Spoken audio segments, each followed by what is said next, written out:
What's up, everybody? Remember us? I don't know if you do. It's been a little bit since it's been so long that we actually did the outro on the intro. So that's fun times. But you still get a little bit of credit. Hey, we'll call it opening credits. How about that, John? Yeah. Opening credits. Been a hot minute since we've seen all of you, heard all of you. Look, I apologize. I've been really under the weather as of this week and last weekend, etc. But there's a lot to talk about this week. I'm Anthony. He is John. 2-game winning streak, buddy. 2-game winning streak. Who would have thought? Not us, right? Not us. Doing the reverse Paul Rudd thing there, right? Yeah, I was gonna say, where's Paul Rudd?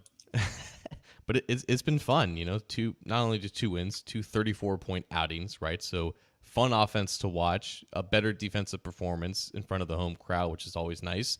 One final NFC team to go. They've done well against this conference, right? But this really does begin.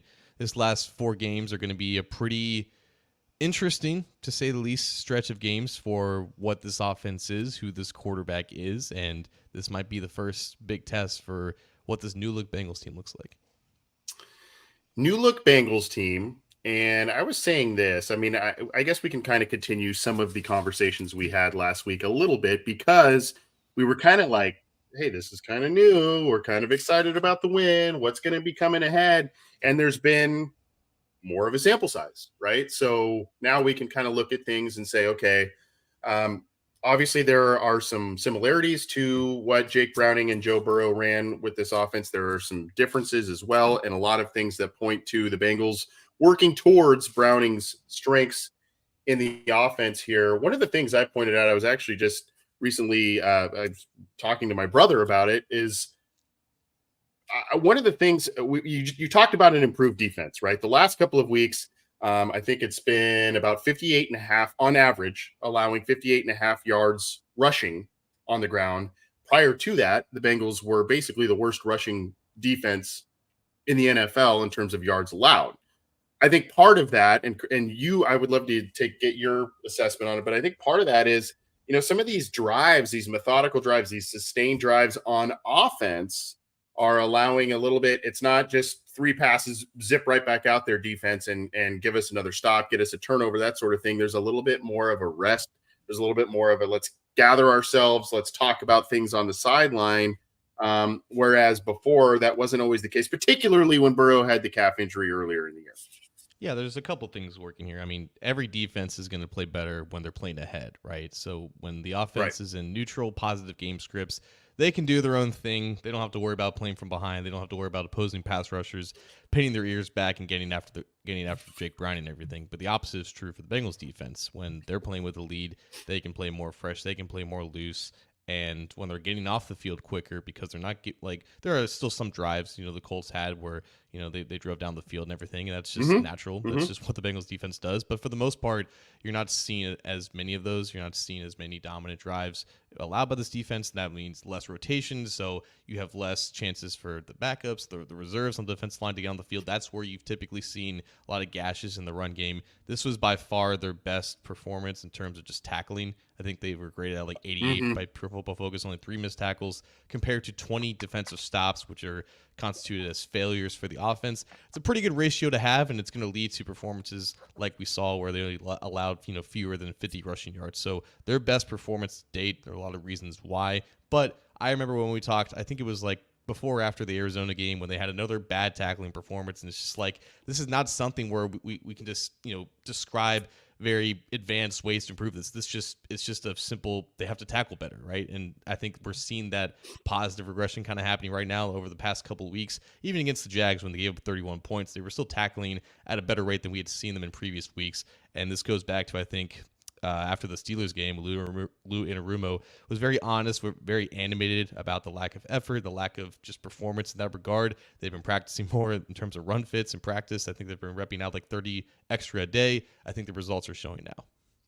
The results are showing now, as is maturity and development from some of the players. The DJs had good weeks last week in the secondary. DJ Turner, of course, showing the part. I mean, there's some bumps in the road here and there, but the speed is there, the closing speed is there, and the coverage ability is definitely there. And I think every week we talk about, I know Cam Taylor-Britt hasn't been out there the past couple, but he was arguably their best defensive player throughout a portion of this season before he went on IR. And so the future is pretty dang bright between DJ Turner and Cam Taylor-Britt as your future corners. And oh, by the way, DJ Ivey pitching in with a pass defended last week and a special teams play as well.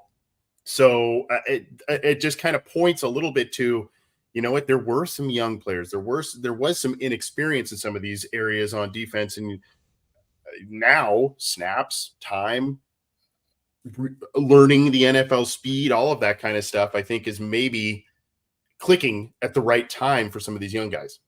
I mean, when we talked about this rookie class, there was nothing to talk about with DJ Ivey. Like, he couldn't see the field. It's not a problem when your 7th-round cornerback is not getting reps. It means, for the most part, you guys are healthy, but Cam Taylor-Britt has been down.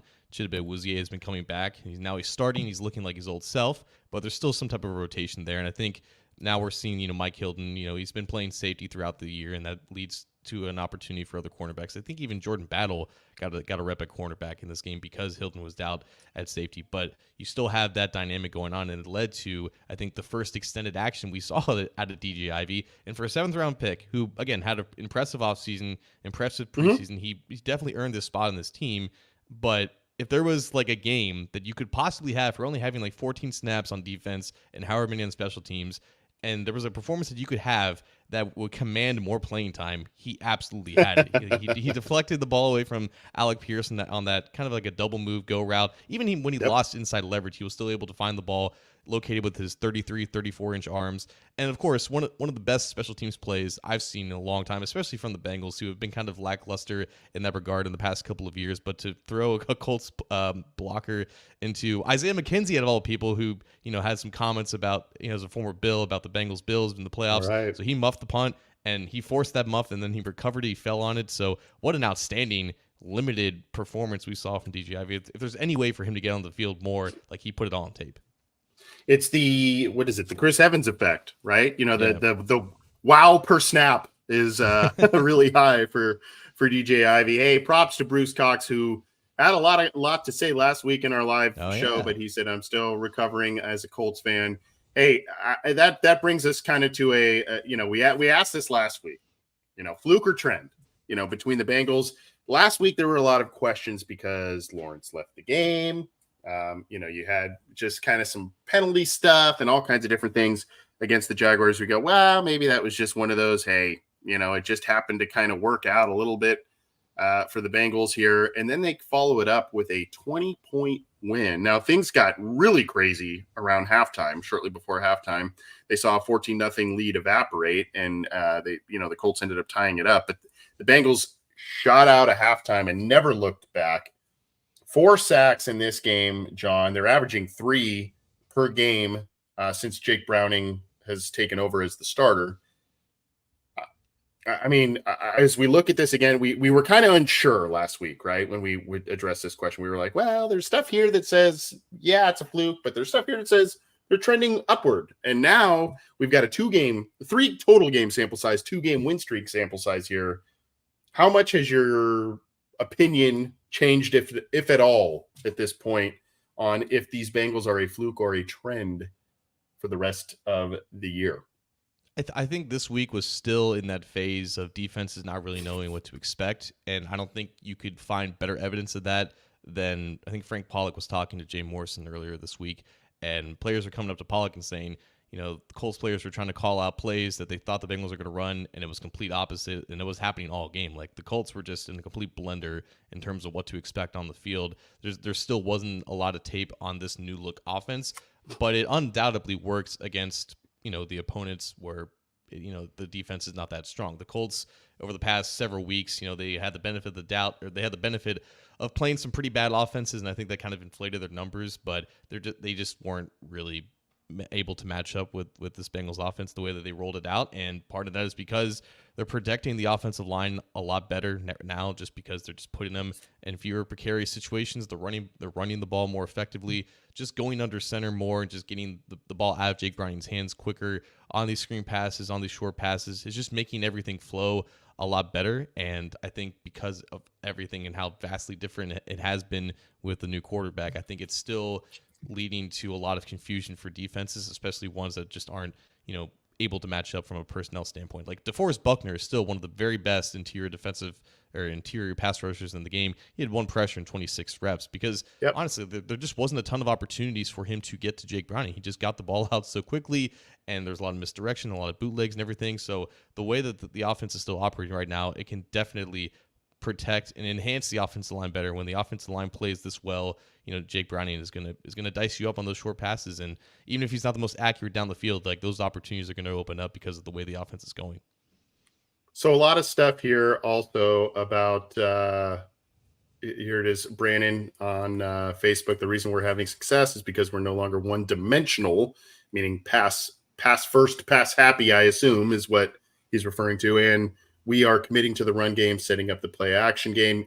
I think you also said it very astutely, John, about misdirections, bootlegs. I noticed, RPO stuff, just stuff that makes a quarterback comfortable. You saw RPO stuff being run by the Colts with Minshew, where it's, RPO, pull it back, look at that first read type of thing. Now Browning's going through his progressions, it would seem pretty well, but it's a lot of it, again, based off play action, a bootleg rollout. It's, find the first target potentially, but a lot of times you'll notice if that big one's not there, he just goes right to the back, out of, down low, if that's not his first read. But as Mr. Whisper notes, the Colts rewatched the game and didn't see Chase Brown blaze by them. We kind of talked him up a little bit. He is now adding a new dimension to this offense with his speed, his cut ability, and his breaking tackle ability. And so you have Mixon as your number one guy, but for 2 weeks straight, Brown has popped two big plays, one running the ball against Jacksonville, and then this week, of course, the big touchdown that he took all the way on the screen pass and a nice move at the end there. So he is bringing a nice added dimension to this Bengals team in both the run and the pass. Yeah, and that was 100% needed. And I feel like I'm just a broken record because we've been talking about this since May, but just going under center and just showing new looks and just completely opening up the run game, it's done wonders.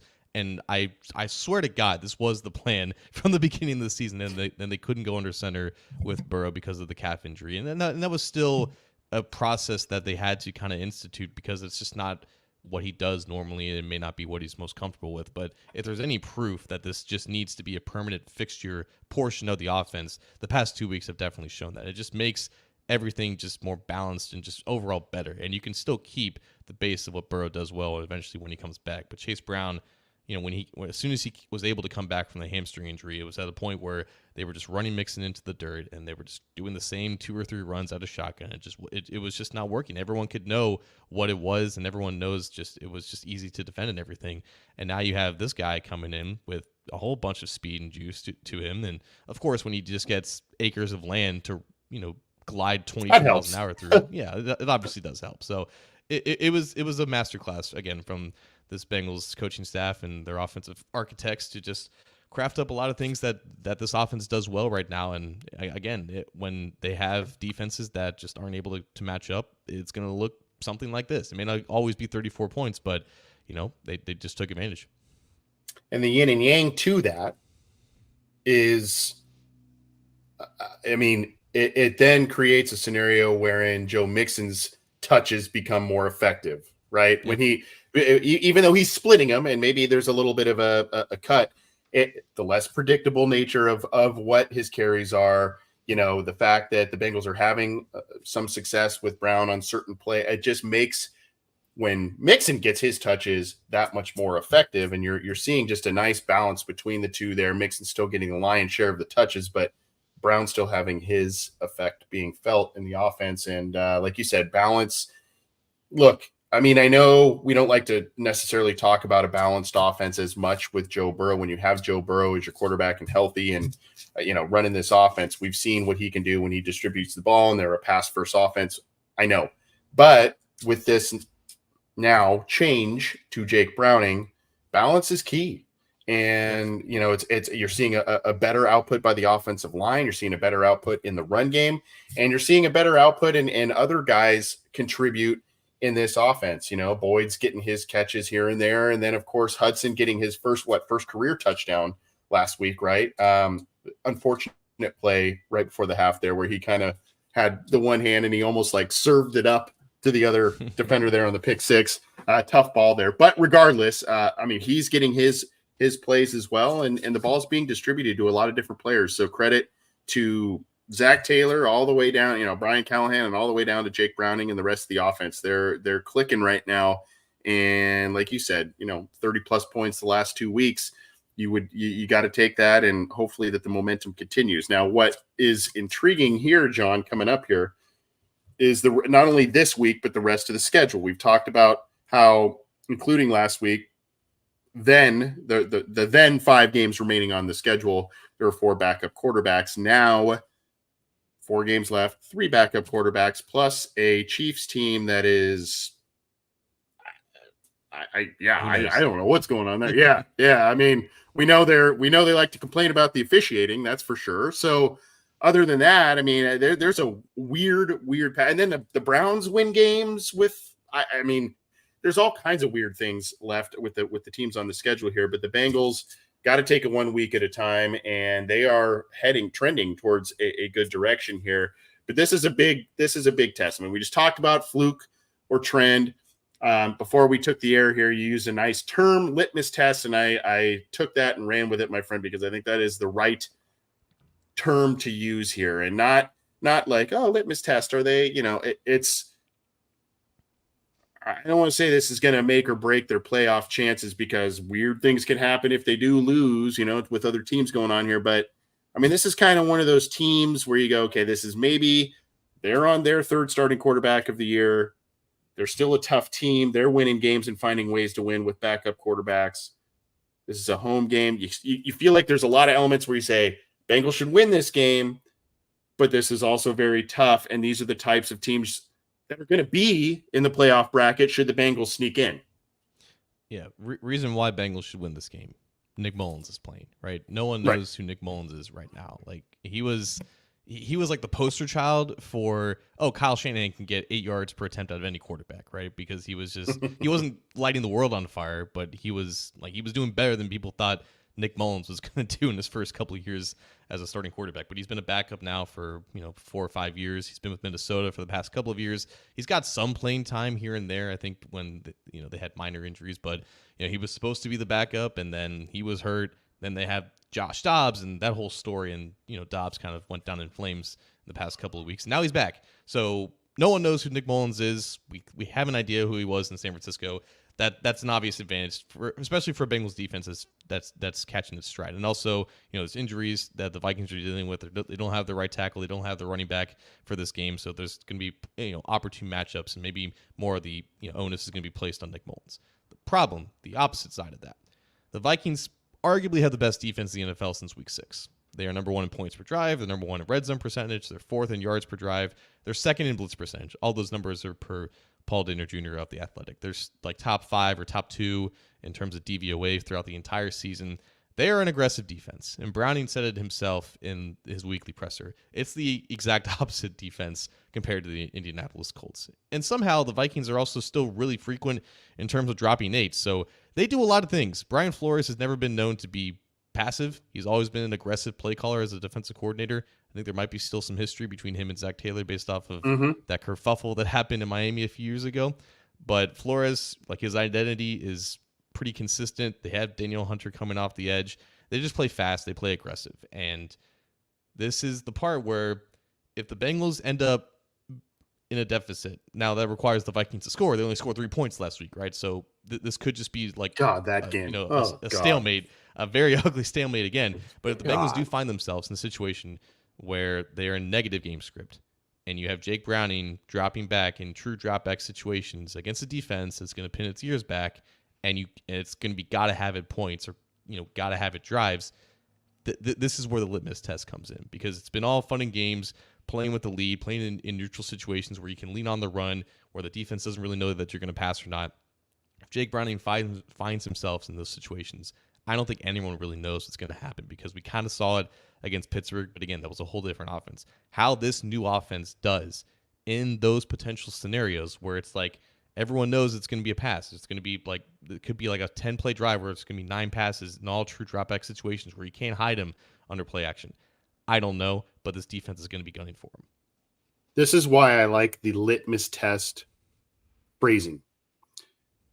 This week in its own, like you said, provides a huge test for the offense and Jake Browning and how they're going to approach things. And we'll talk some details on what we think the Bengals could and should do this week in order to get this win in just a few minutes. But it's beyond this week, John, and I think that's where the litmus test thing comes in, because you mentioned the Pittsburgh game. Yes, different offense that the Bengals are running, but aggressive defense, very good at getting to the passer and not letting up a lot of points, a lot of yards for the most part, do the Pittsburgh Steelers defense, regardless of how terrible their quarterback play is, right? Then you have them again, right, in a couple of weeks, right before Christmas. And then you have the Cleveland Browns defense, which has long given the Bengals fits. They are aggressive. They tackle well. They get after the quarterback well. So in this regard, yes, this week is this week, and they need to focus on this week. But how the Bengals perform this week, let's say they get the win. Let's say they look pretty good against this Vikings defense, which is, as you put it, basically one of, if not the best since like October. That can be the barometer of what's ahead for the 2 remaining AFC North games on this. And now different, there's nuanced defenses and all that kind of stuff. I get that. There are differences, but those are 2 very good defenses that the Bengals will play in Pittsburgh and against Cleveland. And so this week presents an opportunity to not only put your best foot forward, get a win, and continue to be in the playoff picture, but also give yourself confidence and a game plan, a blueprint against those 2 teams to end the year. Yeah, and it's not even just Browning. Like, he's obviously the most important opponent to this because he touches the ball every play. But I continue to go back to the offensive line because the talent level there has not changed, right? It was playing at a certain level throughout the first 10 or so weeks, and it was doing fine despite constant dropback situations and whatnot. But like, the way that the offense has been constructed and called over the past couple of weeks has greatly benefited them. Like, they've only been in true pass sets 28% of the time, and their efficiency in those specific scenarios has been a lot better just because they're seeing them at a less frequent rate. It's basically what the Dolphins do with their offensive line. They completely maximize their talent because of the way that they call games, and obviously Tyreek Hill's an important part of that too, which is what we saw against the Titans. But again, when you have a pretty good defensive line you're going up against, and you're in just true dropback situations, that's when we could see that efficiency kind of drop a little bit. So if they can still deploy a lot of play action, a lot of screens, a lot of quick passes to again nullify the lack of athleticism on this offensive line, because it's still an issue and it's still a problem that I think they should address in the offseason. Like, this was only 2 weeks ago when it got completely battered against Pittsburgh. That's another component to this. Like, the less comfortable Jake Browning is, the more prone that he could be to mistakes. He hasn't made it. I guess he's only made 1 turnover-worthy throw with that pick 6 against the Colts, but it's been relatively pretty smooth sailing with him because he's been protected as well as he has been, and a lot of that has to do with the play calling in the run game. So if they can still run the ball pretty effectively against Minnesota, I think they'll still be in a situation where they can continue this plan that they have with them. But the Vikings aren't necessarily slacking against the run either. Like, they may not be as well compared to rushing the passer, but like, that's it. Like, the whole dynamic with that I think is huge for Jake Browning, because under pressure, he, like most quarterbacks, it's not even a Jake Browning thing. It's just an inexperienced quarterback thing. You put him under pressure, and the results are greatly different. P. Crowley, 513 with a little bit of a touche. The Monday Night Football game against the Jags wasn't a litmus test. It was in the form of kind of a more mile high view, in my opinion, mile high view of, hey, how is this team with Jake Browning? How are they going to do against a quality opponent on the road in prime time? That's kind of just the whole, the overarching concept to it, of it being a quote unquote litmus test. I think what you and I are talking about is a little more deep diving into the weeds and potential specific matchups of this offense against this defense, and how that can potentially predict future outcomes against similarly good defenses to end the year as the Bengals push for the playoffs. So I think it's just a little bit more of a semantics/specifics type of argument in terms of litmus test and whatnot. But regardless, the Bengals have a sneaky tough game this week. A lot of people are looking at this going, well, Nick Mullins and the Vikings, who have they beat? They put up 3 points last week. By the way, how much of a bummer is it for Amazon for this Thursday night game this week? They have the Chargers playing the Raiders in the week that Justin Herbert goes on IR, and the Raiders are coming off of a goose egg 3-0 loss to these Vikings. They got to be like, what? If you thought Al Michaels was bored in his job before, you may want to get alternative announcing options this week. I don't know. I'm just playing around. But regardless, that's the Thursday night slate. That'll be coming up on Thursday night in just a little bit here. But we're going to talk a little bit more about injury reports. There's some interesting stuff this week for both the Vikings and the Bengals. And we'll talk about keys. We talked just a little bit about what the Vikings defense may be showing the Bengals and how they may need to respond to that accordingly. This is the Orange and Black Insider Bengals podcast. I promise we usually go live far more than once a week. Had a little bit of a health issue. I don't like to say that. I just makes it sound way worse than it was. But been laid out with a cold flu thing last weekend and early this week. But on the mend, you could probably still hear the little nasally stuff I got going on here. But regardless, we usually go live much more frequently than once a week. And we do a lot of different shows on the Orange Black Insider here. He's John. I'm Anthony. You can get this show through a variety of different means on the audio platform of your choosing: iTunes, Stitcher, Spotify, Google Podcasts, iHeartRadio, Amazon Music, any of those. We're on all of them. On the Cincy Jungle podcast channel, go get that, subscribe to that, and you can get not only our show, but Matt Minnick's Coach Speak and Chalk Talk, Bengal Jim and friends, and their show Talking Football. They just had Ken Anderson on, so go check that out.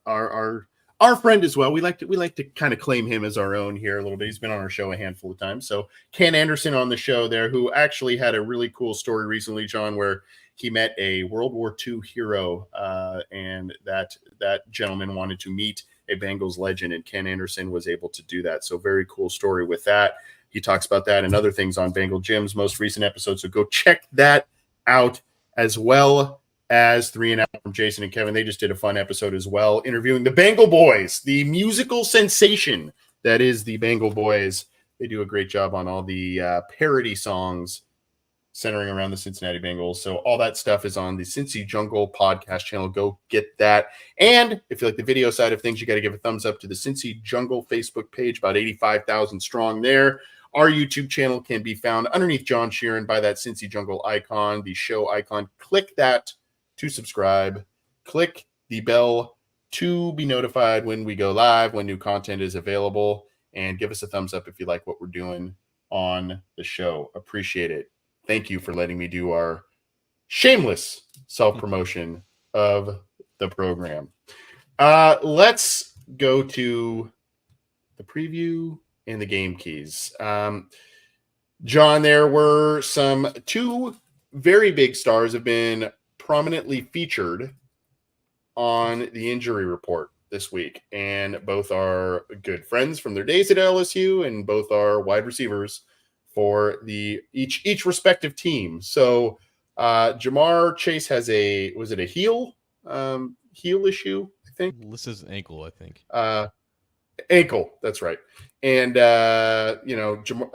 Justin Jefferson has been nursing a lot of different stuff since he was on IR, but he is questionable. But it looks like Justin Jefferson, at least he has noted that he is going to be suiting up and playing for the for the Vikings this week against the Bengals.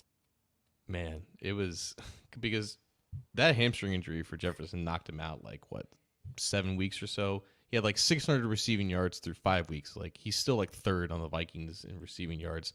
And then his first game back, he gets absolutely popped in the chest enough to where he had to be taken to the hospital in Las Vegas. Yep. Fortunately, he was just checked there for casual things like internal bleeding. Nothing was wrong except just a bruise. Yeah, so, no big. Just a big probably welt, right there in the sternum. He practiced, I think, throughout the week. I think he was like limited, but he cleared it up like on Tuesday, saying like, I'm playing in this game," which is what Ja'Marr Chase said Wednesday after he was listed as a DMP on like their estimated injury report. They didn't actually practice Tuesday; it was just like a walkthrough, so they didn't have to like make a legitimate practice report or anything. Been kind of common though with the Bengals, I think, in recent weeks. Like DJ Turner and Tyler Boyd, I think they were both like DMPs at some point with their injuries, but it was just a case of giving them some rest and just managing them, giving them some maintenance throughout the week. They're just nursing some minor things. Mostly every player right now is injured. I think we say that every single week, but those are the guys that are just keep popping up on the injury report just with their respective ailments, and they're not practicing as much, but they're going to be playing. And I think the Bengals had perfect attendance today on their practice reports. So only Joe Bacci is questionable.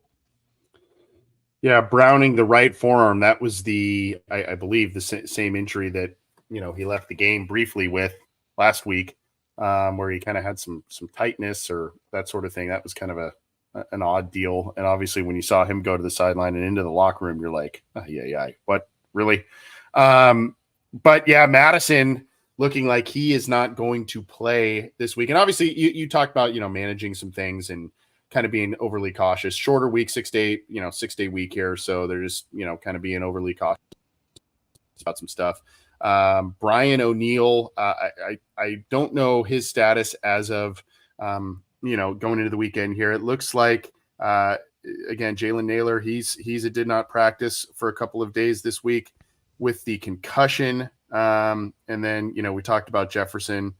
And so the Vikings not only will be working with a third string quarterback this week, but also a stable of running backs without their starting guy. So they have a lot of stuff going on offense that they have to overcome.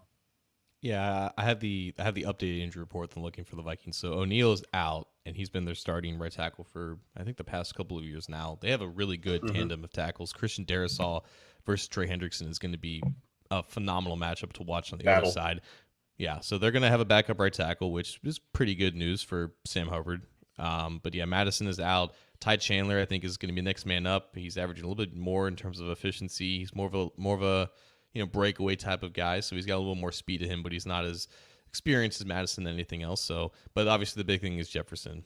Like just him missing so much time completely altered the Vikings' offense and everything. But I mean, if you're going to be Nick Mullins, you might as well have arguably the best receiver in the game. Though the Bengals number one might have something to say about that. I think he actually did today.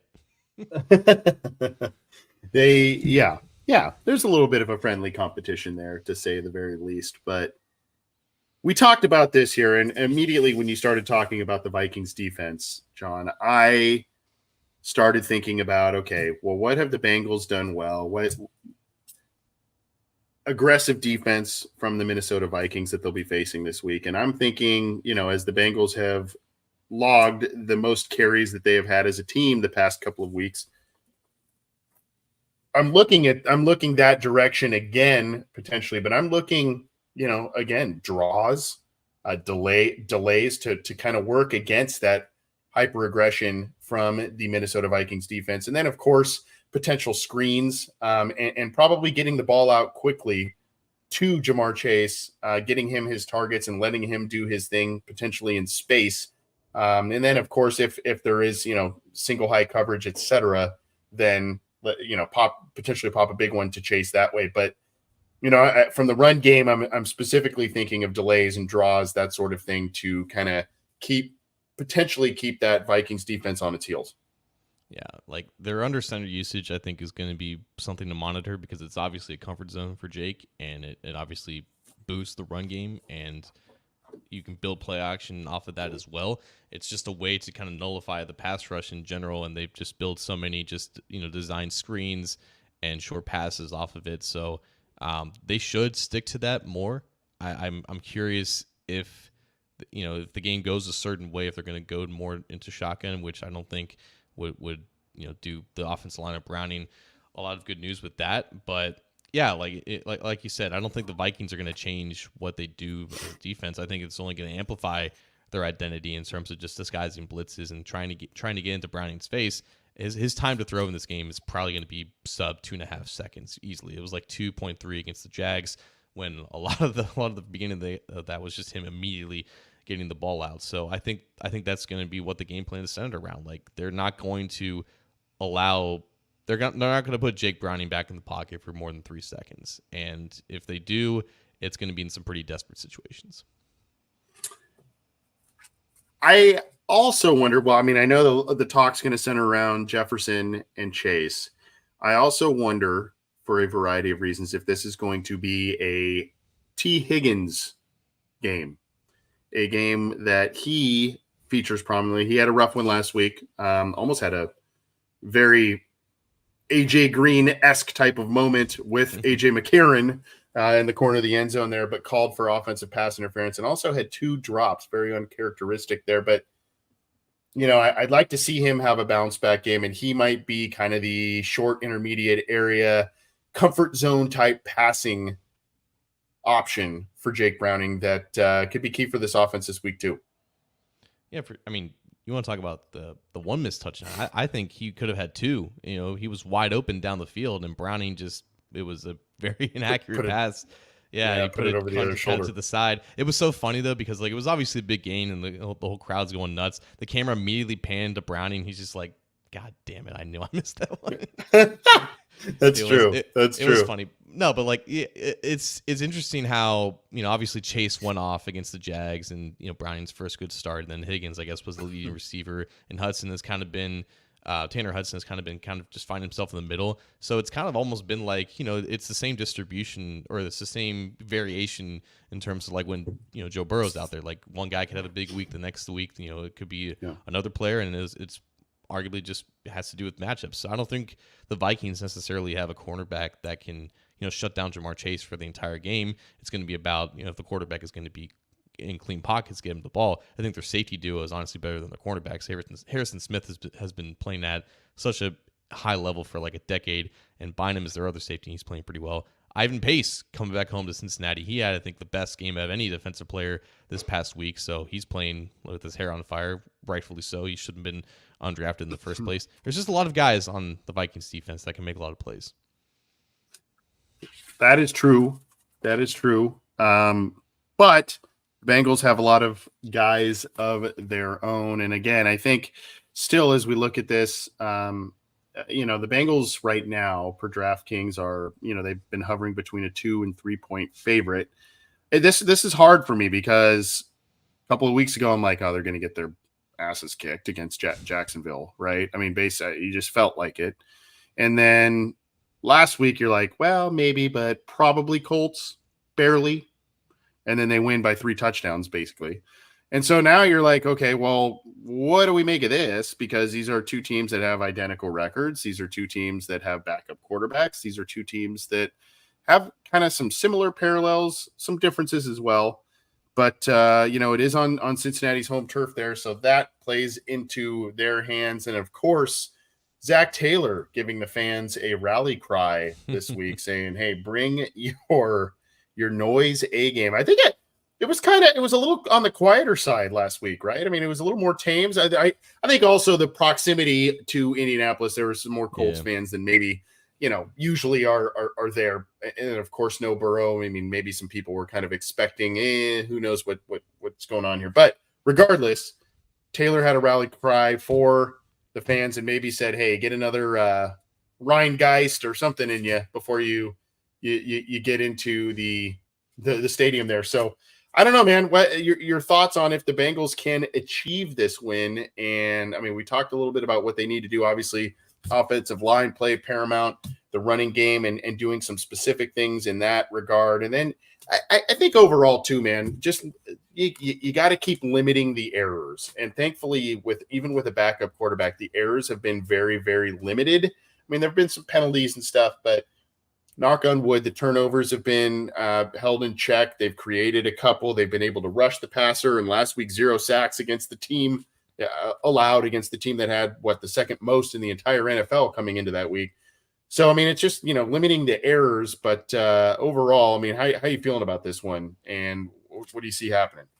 So I think we did a good job of covering all the scenarios of how this game could go. And I think it's important to note that, like, if this game does go sideways, this defense that the Vikings have is a unit that can absolutely close this game.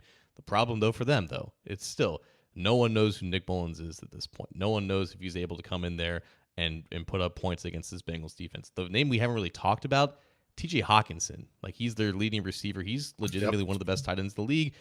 It seems like it's been a problem for 15 years now, despite the improved play from the Bengals linebackers, but they've been getting gashed by quality tight ends this year. Dalton Schultz, Evan Ingram, you name it. So Hawkinson, if Mullins is firing on all cylinders, like, Hawkinson could have a big game, and that could make a huge impact. I think it's one of the matchups of this game.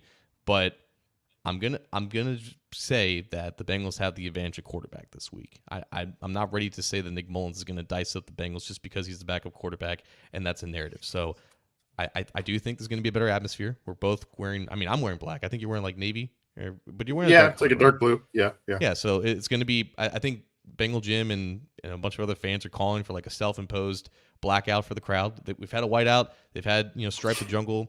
Now it's going to be a blackout. This is like the second time that they've worn all black, including the socks. One of my personal favorites. I don't want to see them losing that. I think the fans are going to bring it, and I think they have the better quarterback in this one. Or at least they have the better offense that's ready to go out there. They have an offense that can nullify the aggressiveness that the Vikings play with. They may not score a lot of points because this is a really good Vikings team, but I don't expect the Vikings to score a lot of points either. So I'm going to go 17-10 Bengals. 17-10 Bengals. Okay. Look, this is a tough Vikings team. The defense is tough. Justin Jefferson out there always poses a problem, and Hawkinson also posing a problem too.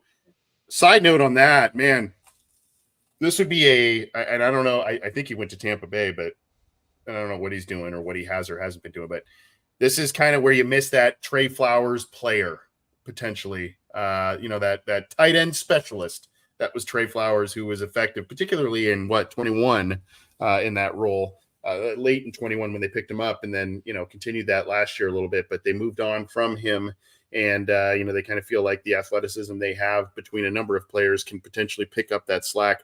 I don't know, we'll see. Kittle gashed him. You mentioned Schultz, and I mean a number of players have gashed him at that position. So I think Freiermuth had a big game a couple of weeks ago too, if I'm not mistaken. So I mean it just in days of yore, for those who have followed the Bengals for a long time, backup quarterback in which there is limited film and you haven't seen or maybe haven't fully prepared for all week, and a lethal tight end. That was always the kryptonite for the Bengals defense. And you go, how does this guy make these plays against the Bengals defense? Well, I think the Vikings will make, there's no way they could get worse than they were on offense last week. That is for sure. Yeah. But they will be facing similar issues from the Bengals defense in ways where there's a Max Crosby on that team. There's a Trey Hendrickson on this team, right? I mean, there's going to be able pass rushers. There's going to be some talent on that defense. It's a matter of can you limit the damage from Hawkinson and Jefferson? I think Mullins is going to look at Jefferson a lot, and I think probably Browning will do the same with Chase this week as well. But, I'm with you. I think the Bengals, I don't know if we're going to talk about a 3-touchdown win like we saw last week type of thing. I do think that this is a game that the Bengals should handle based on everything that I have seen. I'll say 23-16 Bengals. I think they can kind of handle some things, and maybe, some of those points come a little later from the Vikings in this game. But I mean, it's a good team are the Vikings, but I think the Bengals are just in a little bit of a better place right now. And, their backup position is just more settled at this point than that of the Vikings. And that just makes a huge difference, particularly as you're in December and charging towards the playoffs. It's a good point. I think the one thing we haven't talked about, I think there's a reason why the NFL kept this game on Saturday, because it was originally scheduled to be Saturday. Obviously Chase versus Jefferson, Burrow versus Cousins, everything, and obviously everything that happened with these two teams, and they kept it on Saturday. These teams are both 7-6, and I think it's honestly a matchup of two of the best coaching staffs that are just the best at adjusting during the season. Like O'Connell has proven himself to be a quality offensive play caller and just a quality leader of the team, and just everything that the Vikings have gone through this year, because everyone touted them to be an obvious regression candidate, and part of that has been true. They haven't been nearly as good in one-score games, but Cousins going down, Mullins not being able to step up because he's also hurt, trading for Josh Dobbs and then getting like the most out of him, getting the most out of just everything that they've had on offense despite everything going on. It's been impressive to see the Vikings get this far, and I think they deserve a lot of credit, just like Zach Taylor and the Bengals deserve credit for just completely doing a 180 with this offense with the new quarterback. So it's going to be it's a game that I think is still worth of that national spotlight on Saturday afternoon, even if it might not be high scoring. It's a game between two coaching staffs that I think have earned a lot. Is that your mic drop? Because that was a pretty good one. Mic drop. That was a mic drop. Yeah, that was a pretty good one. And I'm going to piggyback on that a little bit and just kind of say it's a shame that what has happened around the NFL in terms of quarterback injuries. It's everywhere, man. I mean, Herbert is the latest. You got Burrow, you got Aaron Rodgers, the list goes on and on. Cousins, excuse me. Stroud last week left the game with a concussion, and Lawrence and his ankle injury. I think he ended up playing last week. Yeah, Pickett. I mean, you go down the line. I mean, starting quarterbacks across the league. But in a way, it's kind of a good thing that while that has happened, the quality of play from some of those teams has definitely been sacrificed, but there's still a lot of teams keeping things afloat. You look at what the Colts did, you look at the Bengals right now, you look at the Vikings and their carousel, and they still have a winning record right now. So there are a lot of teams coming up with some decent play despite the unfortunate issue with their quarterback situation. And to your point, John, I think that does come down to coaching, is particularly when you have an offensive-minded staff, guys with offensive backgrounds, and their ability to adjust, their ability to play to the strengths of their quarterback that's stepping in. And maybe, I think Robert Saleh is a very good coach, but maybe that's where the Jets go, man, it would be nice to maybe have a little bit more of an offensive-minded staff when you lose an Aaron Rodgers instead of kind of a defensive-focused type of team. Not that there's anything wrong with that, but when you have this type of situation, I think hindsight's 2020. You look at that kind of stuff and you go, man, having an offensive staff might have been, might have been fruitful in a situation like this. But then again, you don't really always plan for a contingency plan like this, where you lose your star player, that sort of thing. Anyway, Bengals, Vikings this Saturday, big game, and hopefully the Bengals continue to march towards the playoffs. Their margin for error is pretty slim at this point if they want to get in, and there's a lot of different things that need to happen help-wise for them to get in. But, John, you have yourself a good rest of your week, my friend. We are going to get out of here. Thank you all for tuning in live. Thank you for tuning in after the fact, and we will be back to talk about this game and what's ahead for the Cincinnati Bengals on this show on CincyJungle.com. And my guy, John at A to Z Sports, go check him out and everything he is doing covering the Bengals in the AFC North as well. We're going to do the outro this time, once again, I promise. So we're going to get out of here. Take care, everybody.